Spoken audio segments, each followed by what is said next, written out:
오늘 갈라디아서 강의 7번째 시간, 갈라디아서 3장 6절부터 4장 7절 우리가 읽은 이 말씀을 가지고 종이 아닌 하나님의 자녀로 살아갑시다.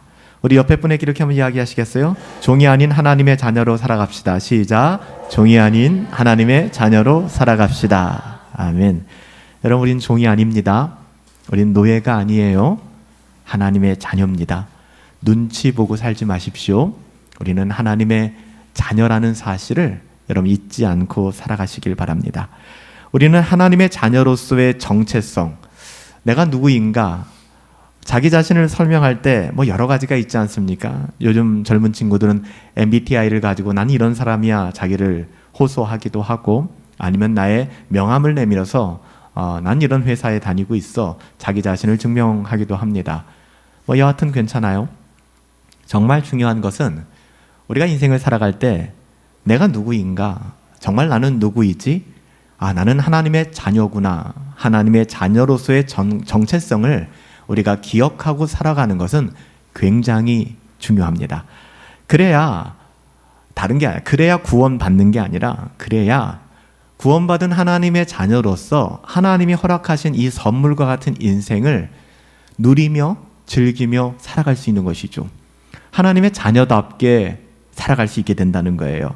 만약에 우리가 하나님의 자녀라는 것을 확신하지 못하고 살아간다면 우리는 이 세상에서 정말 많은 것을 잃어버리면서 살게 됩니다.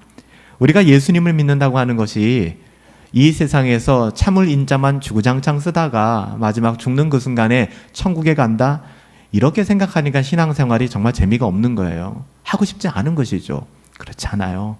하나님께서는요, 우리는 잘 못 느끼고 있죠. 우리의 문제입니다. 우리가 살아가는 이 세상, 때로는 시노애락, 모든 것이 복합적으로 나타나는 이 삶의 자리를 통하여 특별히 하나님의 나라를 누릴 수 있도록 하셨어요.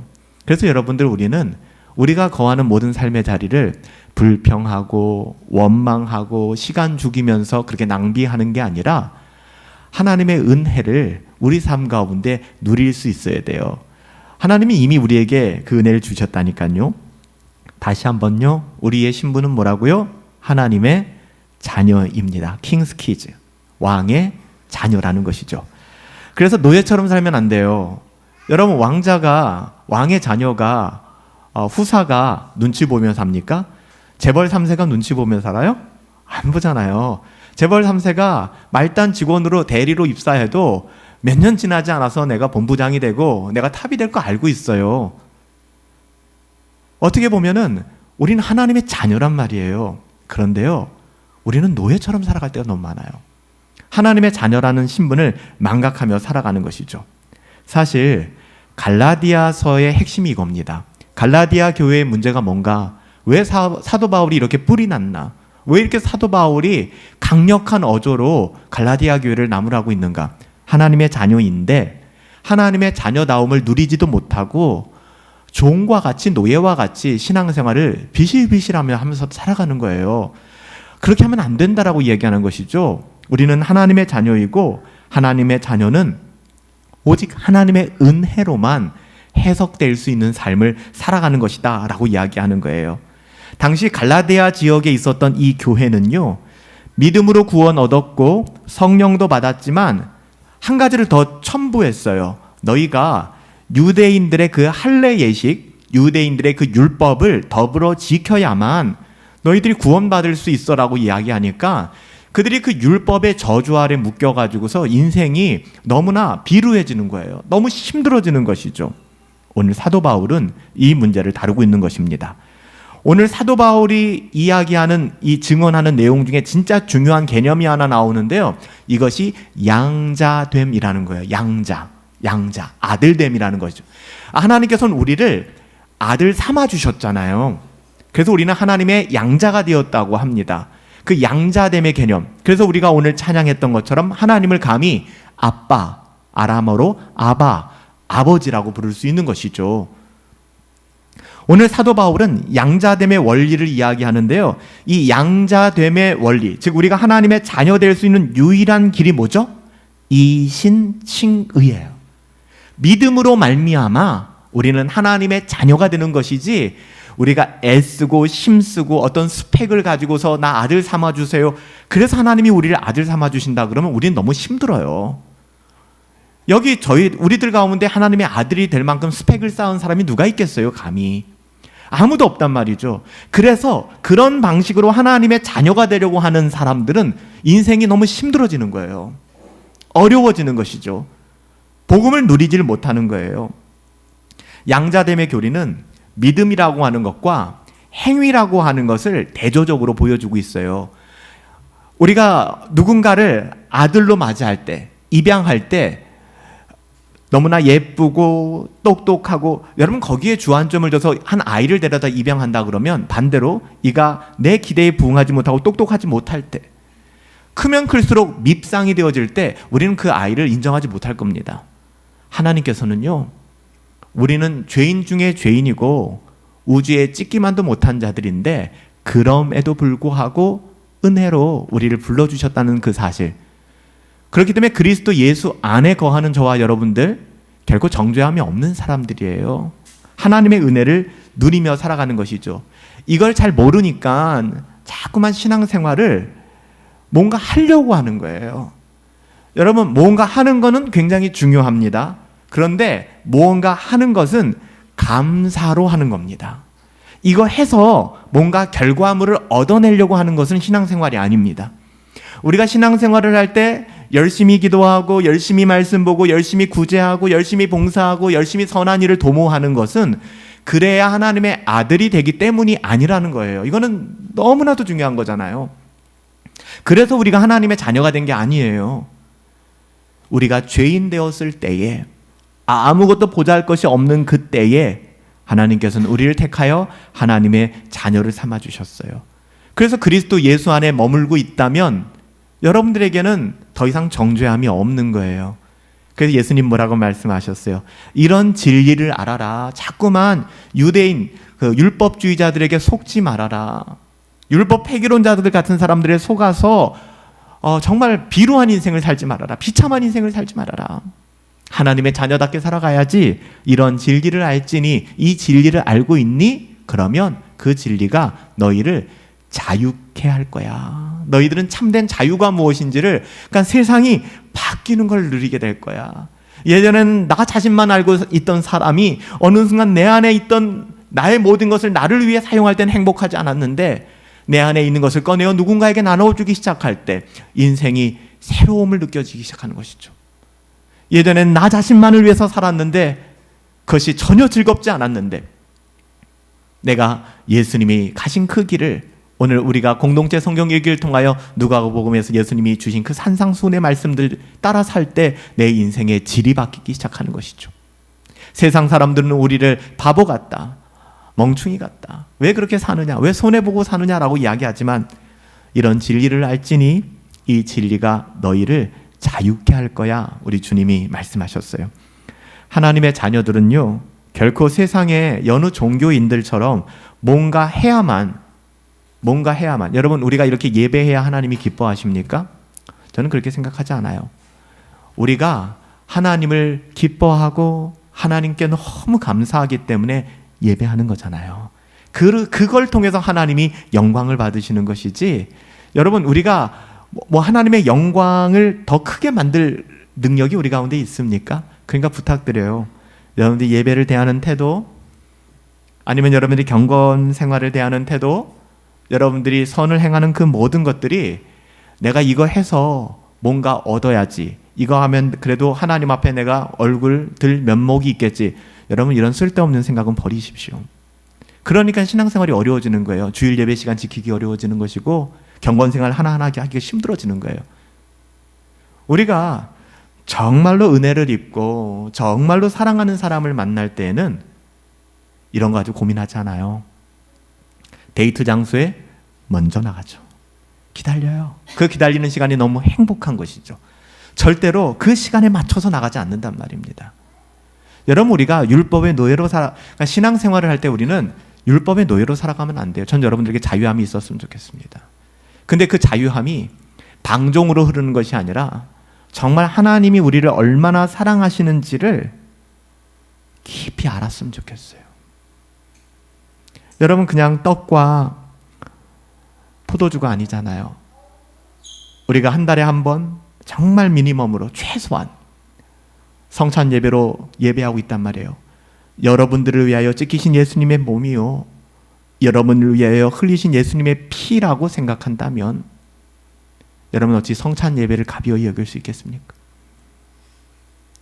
예배 훨씬 전에 와서 기도하며 회개하며 주의 십자가를 기억하며 성찬 예식에 나올 거예요. 그런데 말이죠, 이게 은혜가 없으니까 이런 말 자체가 그냥 부담만스러운 거예요. 또 예배 늦지 말라는 이야기구나, 또 나 예배 늦었다고 뭐라고 하는구나. 이게 진짜 어리석은 생각이라고요. 저는 그렇게 여러분들을 힘들게 할 생각이 추호도 없습니다. 여러분, 자유하세요. 하지만 그 자유함 가운데 예수님이 계셨으면 좋겠어요. 그 자유함 가운데 예수님으로 벅찬 그 마음이 있었으면 좋겠어요. 하나님의 자녀됨을 누릴 수 있었으면 좋겠어요. 죄인이었던 한 사람이 하나님의 은혜로 예수님을 믿고 하나님의 자녀로 변화되었어요. 이거는 행정적으로 호적만 올리는 게 아니라, 신분만 바뀐 것이 아니라 완전히 다시 태어난 개념이에요. 그러니까 우리를 양자 삼았다고 하는 것이 그냥 너 아들 취급해 줄게가 아니라 우리가 아들, 찐 아들이 된 거예요. 찐 아들이. 그래서 아바 아버지라고 부르는 거예요. 그러니까 행정적으로 주민등록 등초본에 올라간 게 아니라, 호적등본에 올라간 게 아니라, 그것도 올라갔지만 우리를 찐 아들로 삼아 주셨다는 겁니다. 여러분, 거듭났다 하는 것, 이렇게 우리가 거듭났다고 하는 것은 그리스도와 연합되었다는 거예요. 이걸 우리가 눈으로 보지 못하니까 예수님께서 오늘 성찬 예식을 통해 받아 먹으라 내 몸이야, 떡이 눈에 보이고, 여러분 오늘 떡을 받으셨잖아요. 잔을 드셨잖아요. 이 떡과 잔을 먹고 마실 때마다 우리 예수님 뭐라고 말씀하셨어요? 너희가 내 안에 있는 거야 라고 말씀하셨어요. 너희가 내 안에 있는 거야. 여러분, 이것이 성찬의 의미고요, 이것이 세례의 의미입니다. 우리가 물로 세례를 받는 것도 바로 이 의미가 있는 것이죠. 단순히 물로 세례 받았어, 나 세례 교인이야, 그게 뭐가 중요해요? 누가 알아줘요? 정말 중요한 것은요, 세례 받지 않아도 구원 받아요. 여러분, 세례 받았기 때문에 구원 받는 것이 아니라, 구원 받았기 때문에 세례로 내가 그것을 증명하고 내가 공적으로 난 세례 받았어, 내 자신에게 선언하는 행위입니다. 우리가 세례를 받았다고 구원 받는다면 너무나 편리하죠. 그게 아니에요. 거듭나서 하나님의 자녀로 변화된 삶이 훨씬 더 중요해요. 훨씬 더 중요하다고요. 하나님의 자녀가 된 사람들은 세례를 받아요. 사도 바울은 여기서 단순히 물 세례라고, 물로 세례를 주는 요한의 세례, 외적인 상징이나 형식적인 걸 말하려고 하는 것이 아니고 훨씬 더 중요한 개념, 믿음으로써 거듭나서 하나님의 자녀가 되었다는 사실을 강조하고 있는 것입니다. 여러분, 우리가 하나님의 자녀가 되었다, 거듭났다 하는 것은요, 표현을 바꾸면 내 삶의 목표가 바뀌게 됐다는 겁니다. 지금까지 살아왔던 내 삶의 목표가 변화가 된 거예요. 예수님의 삶을 지향하게 되고 예수님의 삶의 목표가 내 삶의 목표가 되는 거예요. 그런 변화가 일어나는 것이죠. 여러분, 세례가 이런 효력을 만들어내는 게 아닙니다. 그런 삶을 증명해내는 거예요. 증명해내는 거예요. 내 자신에게. 그러니까 세례를 받음으로써 의롭다고 인정을 받는 것이 아니라 믿음으로써 의롭다고 인정을 받았기 때문에 세례를 받는 거예요. 할례도 그런 개념으로 이해를 해야지, 너희가 성령 받고 믿음으로 예수 믿고 구원 받았지, 오케이, 거기서 끝나면 안 돼. 반드시 세례를 받아야만 해. 반드시 할례를 받아야만 해. 그때부터 우리는 율법 아래서 참된 자유를 누리지 못하는 거예요. 할례나 세례는 어떻게 보면 율법으로서 우리에게 어떤 요구의 상징이에요. 굉장히 많을 겁니다. 굉장히 많을 거예요. 우리 가운데 수많은 율법의 요구, 그래서 그 요구를 못 지키면은 괜히 양심의 가책이 느껴지고, 양심의 가책이 좀 느껴지면은 내가 좀 봉사를 좀 더 해볼까? 헌금을 조금 해볼까? 이것이 만회될 것처럼. 여러분, 이것처럼 비성경적인 행위가 없어요. 여러분, 우리가 봉사하고 나누고 섬기는 것은 우리의 죄의식을 없애려고 하는 게 아니란 말이에요. 여러분, 하나님께 감사함으로 살아가세요. 내가 왜 하나님께 감사해야 되지? 이게 와닿지 않는다면 여러분, 그런 인생은 너무 불행한 인생입니다. 하나님을 모르는 거기 때문에 하나님을 아셔야죠. 물론 우리가 세례가 의미하는 것을 놓쳐서는 안 됩니다. 여러분, 세례라고 하는 것은 다 세례 받으셨죠? 오늘 성찬에 참여하신 분들 다 세례 받으신 줄 알아요. 세례를 받으셨다 그러면 우리가 잊어서는 안 되는 게, 세례 받았다는 의미는 그리스도와 내가 연합되었다는 겁니다. 그러니까 내 안에 그리스도가, 그리스도 안에 내가 있다는 것입니다. 그리스도와 연합된다는 것은 그리스도께서 우리의 구원을 위하여 행하신 모든 일에 우리가 연결되어 있다는 겁니다. 우리 로마서 6장 3절부터 4절 말씀을 함께 읽어볼게요. 우리 로마서 6장 3절부터 4절 함께 읽습니다. 무릇 그리스도 예수와 합하여 세례를 받은 우리는 그의 죽으심과 합하여 세례를 받은 줄 알지 못하느뇨? 그러므로 우리가 그의 죽으심과 합하여 세례를 받음으로 그와 함께 장사되었나니, 이는 아버지의 영광으로 말미암아 그리스도를 죽은 자 가운데서 살리신과 같이 우리로 또한 새 생명 가운데서 행하게 하려 하심이라. 사도 바울이 로마서를 통해 분명히 얘기하잖아요. 너희가 세례를 받았느냐? 무릇 그리스도 예수와 합하여 세례를 받은 우리는 죽은 거다. 누구와 함께? 그리스도와 함께 죽은 것이다. 그렇게 세례 받은 것 알지 못하느냐? 왜 너희가 그리스도와 죽은 그 의미로 세례를 받았는데 왜 자꾸만 깨어나냐? 왜 자꾸만 거듭나서 벗어버렸던 옛 옷들, 세상의 못된 습관들, 세상의 가치관들, 왜 그거 주섬주섬 다시 입고 살아가느냐? 너희는 죽었다. 기절한 게 아니다. 옛사람이 다시 깨어날 수 없는 사람들이다. 너희는 죽었기 때문에. 지금 그 이야기를 하는 거예요. 무릇 그리스도 예수와 합하여 세례를 받은 우리는 그의 죽으심과 합하여 세례를 받은 것 너 정말 모르니? 몰라? 알아야 되잖아 라고 얘기하는 것이죠. 4절에 그러므로 우리가 그의 죽으심과 합하여 세례를 받음은 그와 함께 장사되었어요. 장사되었다는 것은 무슨 말이에요? 완전히 죽어버렸다는 거예요. 죽어서 장례식까지 완료되었어요. 죽음이 확정된 것입니다. 이는 아버지의 영광으로 말미암아 그리스도를 죽은 자 가운데서 다시 살리실 때에 주님이 다시 부활하신 것처럼 우리 또한 새 생명 가운데 다시 태어나게 하심. 그러니까 우리가 죽어야 다시 살아날 거 아닙니까? 그렇지 않아요? 그러니까 우리가 죽어본 적이 없는데 어떻게 다시 살아나요? 여러분, 죽으세요. 먼저. 아니, 내가 죽은 적도 없는데 뭐 새 생명이 어디 있어요? 여러분 생각해 보세요. 난 죽어본 적이 있나? 나는 나를 부인하며 살아간 적이 있는가? 그런데 왜 지금은 자꾸만 나를 증명하려 하지? 옛사람을 벗어버려라, 옛 옷을 벗어버려라 했는데 예전에 예수 믿고 나서 다 벗어버렸잖아요. 거짓말하는 것, 아니면 우리가 부도덕한 삶, 때로는 내가 술을 좋아했던 모든 습관들, 담배를 피던 모든 그런 모습들, 아니면 내 문란하던 생활들, 예수 믿고서 다 버렸단 말이에요. 근데 시간이 지나면서 하나 둘 소환해서 다시 탑재하기 시작하는 것이죠. 여러분, 이거 너무나 한탄스러운 거 아닙니까? 보라, 이전 것은 지나갔으니까 이제 새 것이 되었다라고 주님은 말씀하시고 죽으셨어요. 우리를 위해서. 근데 예수님의 죽으심이 얼마나 우리 가운데 와닿지가 않으면, 예수님 그것 때문에 죽으셨는데, 그것 때문에 십자가를 지셨는데, 예수님은 십자가에 달리게 만든 그 모든 죄악들을 다시 하나 둘 소환해서 입고 있는 거예요. 여러분들이 이 세상을 살아가면서 힘드시죠? 여러분 변명할 수도 있고 합리화할 수도 있고 정말로 뭐 하소연할 수도 있어요. 문제되지 않습니다. 그렇지만 우리가 정말 중요한 것은요, 그런 이야기를 하기에 앞서 나는 정말 주님의 죽으심이 나를 위해 죽으심을 나는 믿고 있는가?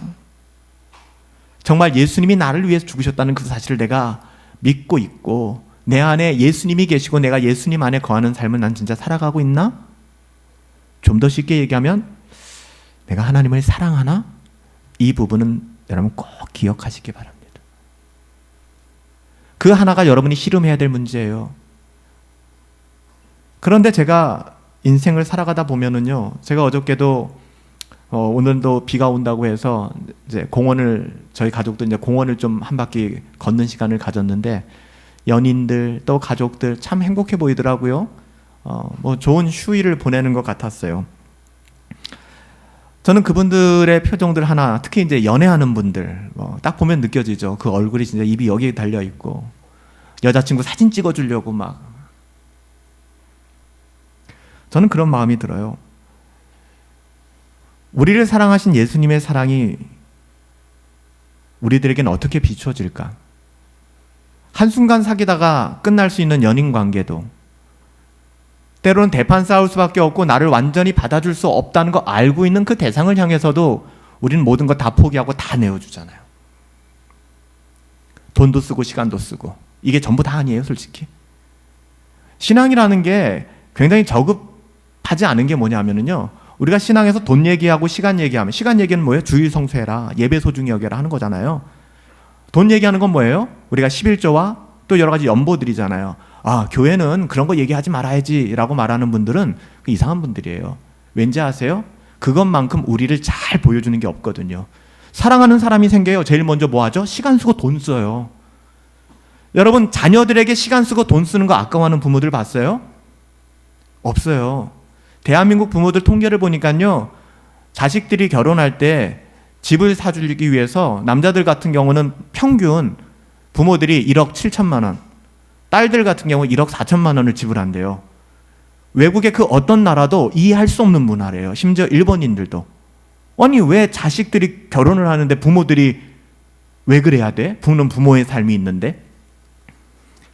자녀들을 향하여 요즘 뭐 청소년들을 자녀로 둔 부모들 어마어마하잖아요. 가정의 수입의 반 이상이 학원비로 나가요.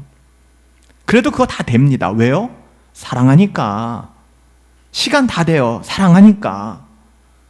너무나도 단순한 겁니다. 사랑하면요, 시간을 드리고 돈을 드려요. 투자를 하는 거죠. 거기 아깝지가 않아요.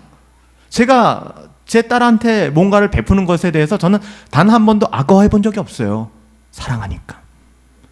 아빠 뭐 좀 해줘. 제가 시간 씀에 대해서 아까워해 본 적이 없어요. 여러분, 우리가 정말로 하나님을 사랑한다면, 이거는 여러분들의 신앙을 저한테 증명하려고 하실 필요 없어요. 서로 뭐 이렇게 그 신앙을 드러내려고 하실 필요도 없어요.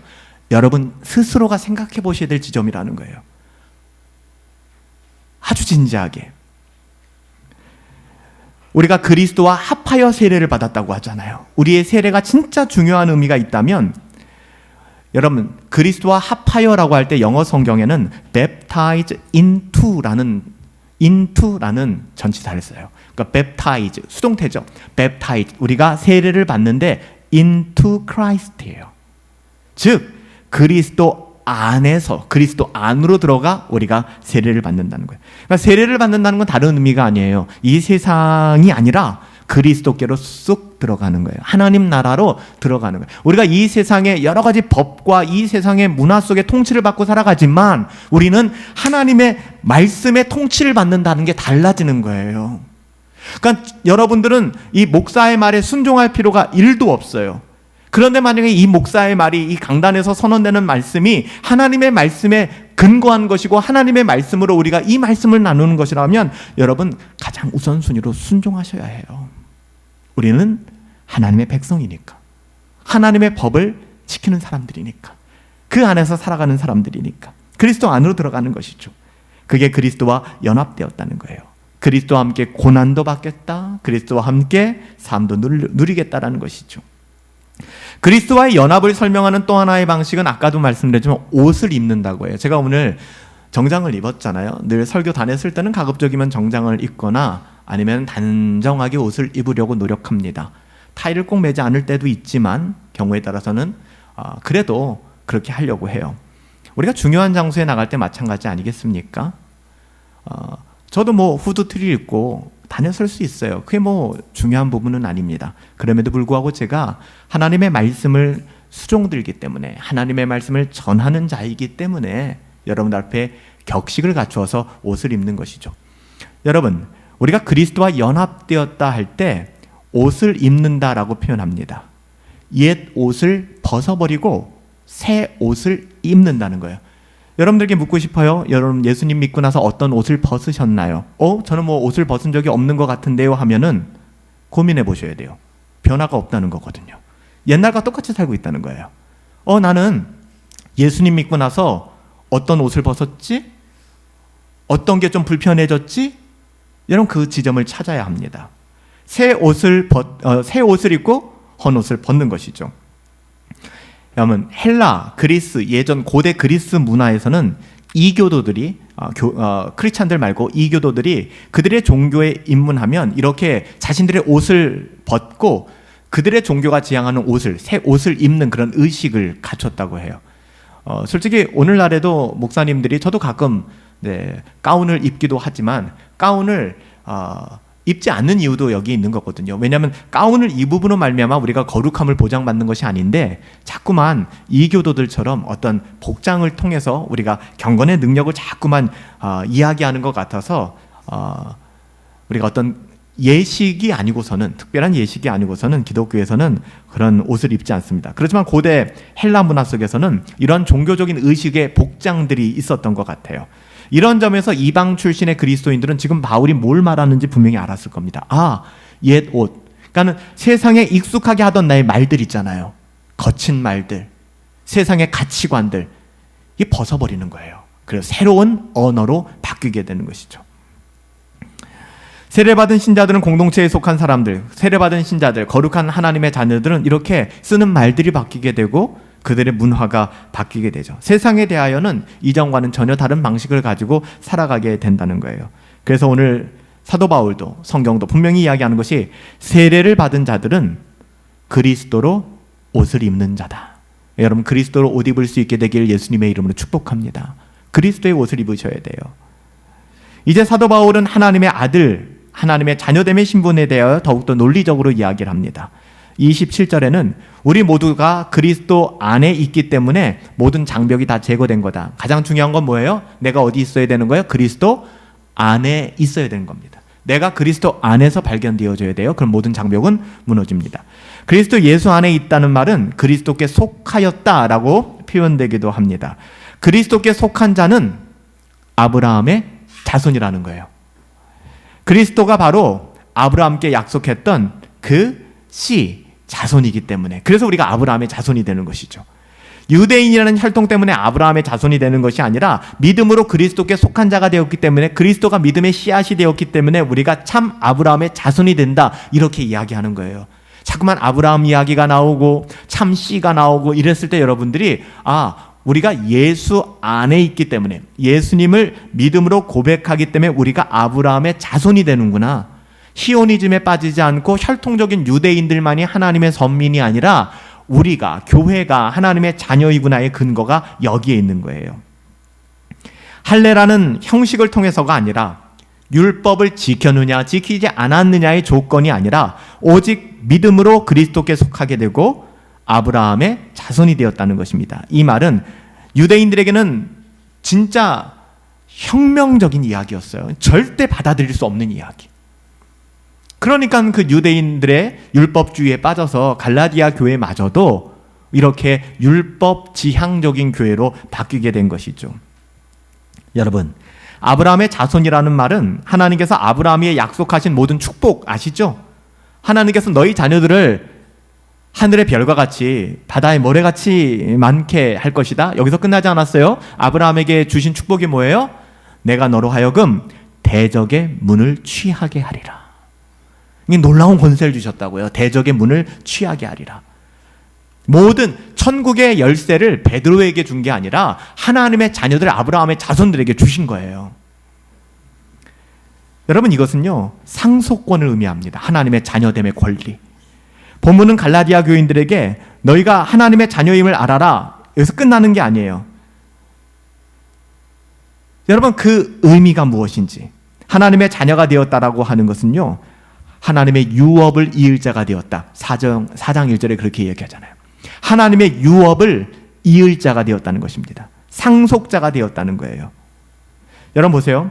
우리가 상속자라는 이야기를 많이 하죠. 드라마에서도 상속자 많이 쓰거든요.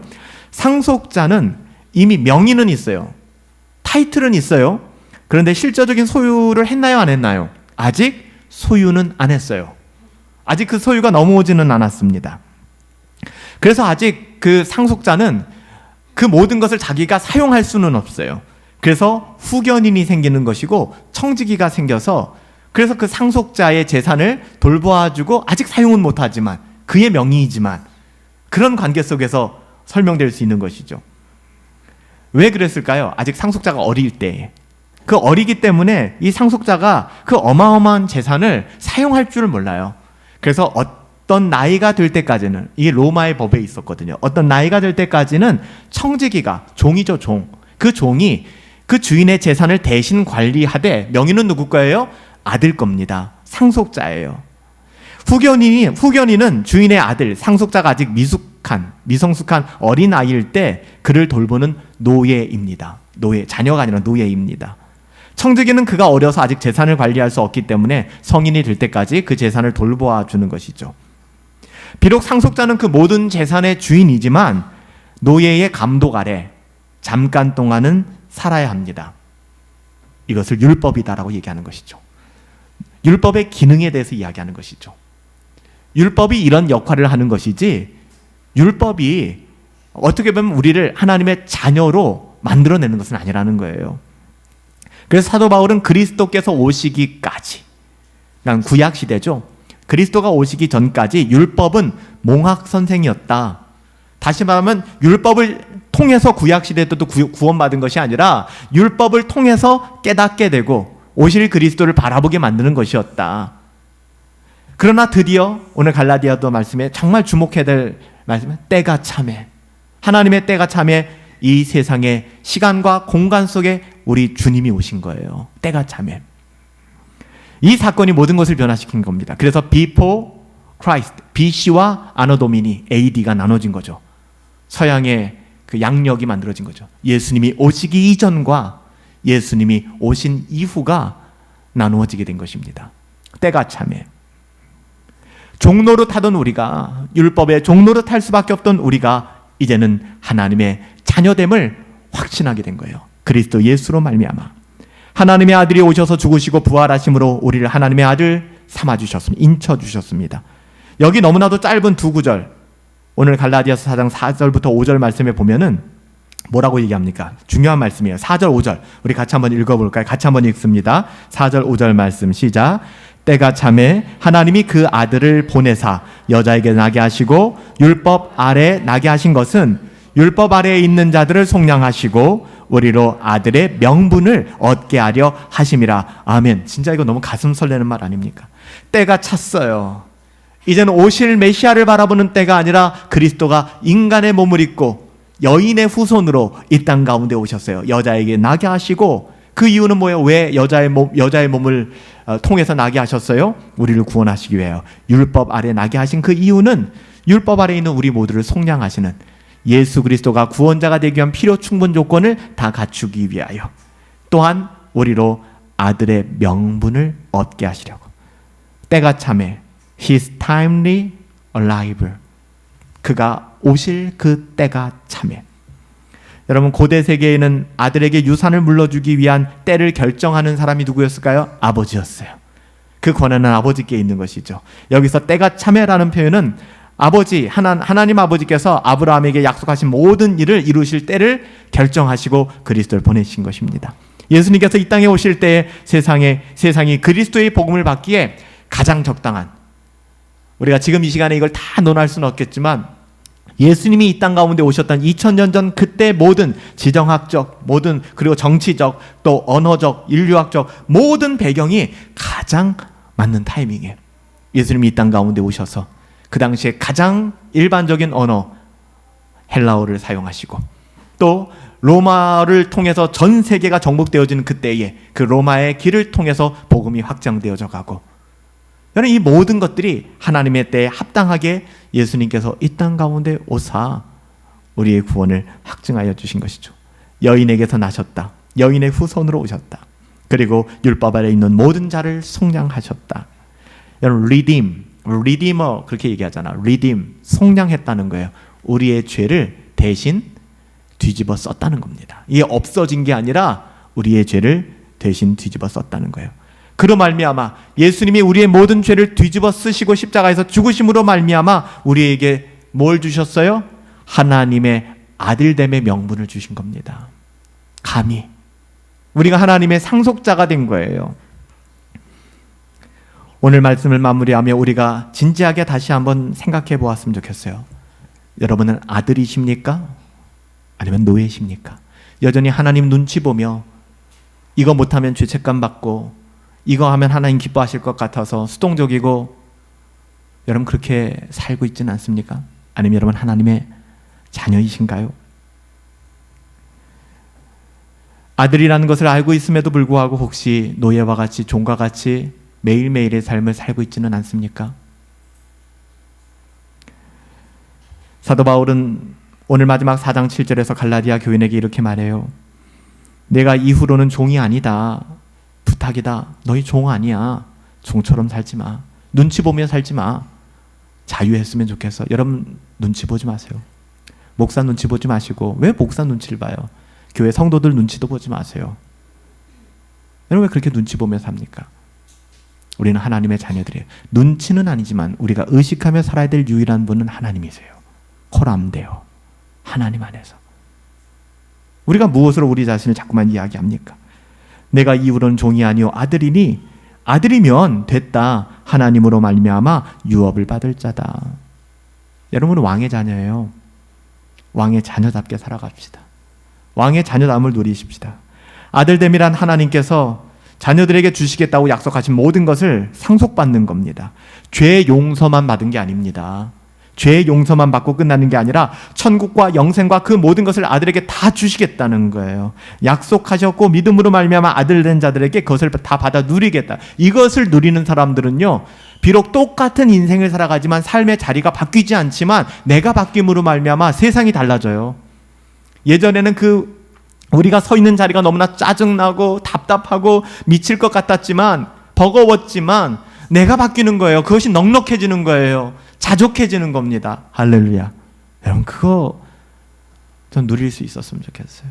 그게 쉽지는 않아요. 당연히 끝없이 경건을 추구하고 하나님의 은혜를 구하지 않으면 우리는 죄성이 많아서 그 은혜를 누릴 수가 없게 되는 것이죠.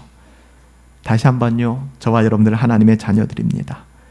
만약 여전히 내가 하나님의 아들로서 자녀로서의 확신이 없다면 오늘 이 시간, 여러분 시간을 낭비하지 마세요. 오늘 이 시간 하나님의 은혜를 구하십시오. 영접하는 자, 곧 그 이름을 믿는 자들에게는 하나님의 자녀가 되는 권세 주신다고 하셨잖아요. 이것은 하나님의 아들이신 예수 그리스도께서 우리에게 친히 주신 약속이에요. 그 하나님의 언약, 그 약속 안에서 노예로 살아가지 마시고 종으로 살아가지 마시고 아들답게, 그렇잖아요. 아들답게. 여러분 이런 이해를 제가 들은 적이 있어요. 아주 부유한 한 집에, 대기업 이제 총수집에 한 여인이 와서 이제는 가사 일을 돌보았던 것이죠. 가사 일을 돌보았어요. 주인은 아니지만 그래도 자기를 고용한 고용인을 위해서 식사를 준비하고 청소를 하고 이렇게 살아갔죠. 여러분 행복했을까요? 물론 뭐 행복할 수 있겠지만 그래도 내가 누군가를 그냥 섬겨야 되는 일, 그냥 직업 중에 하나라고 생각했을 것입니다. 근데 어느 날 드라마틱한 이야기로, 로맨틱한 이야기로 두 사람 가운데 사랑이 생기고 청혼을 하게 되고 둘이 결혼을 하게 되었어요. 결혼을 한 다음에 이 여인 똑같은 일을 합니다. 청소를 하고 식사를 준비하고. 그런데 이제는 내가 나의 고용인을 위해서 그렇게 일을 하는 것이 아니라 내 사랑하는 남편을 위해서, 후에는 내 아이들을 위해서 음식을 하고 청소를 하게 되는 거예요. 여러분 이 차이입니다. 여러분 고용인한테 우리가 고용당하여 뭔가 하는 것처럼 봉사하시거나 연보하시거나 그렇게 신앙생활 하지 마세요. 마치 내 남편 그리고 내 사랑하는 사람, 여러분 그를 대하듯 하나님 앞에 우리는 하나님의 자녀임을 잊지 말고 그리 살아갈 수 있는 은혜가 있게 되기를 예수님의 이름으로 축복합니다.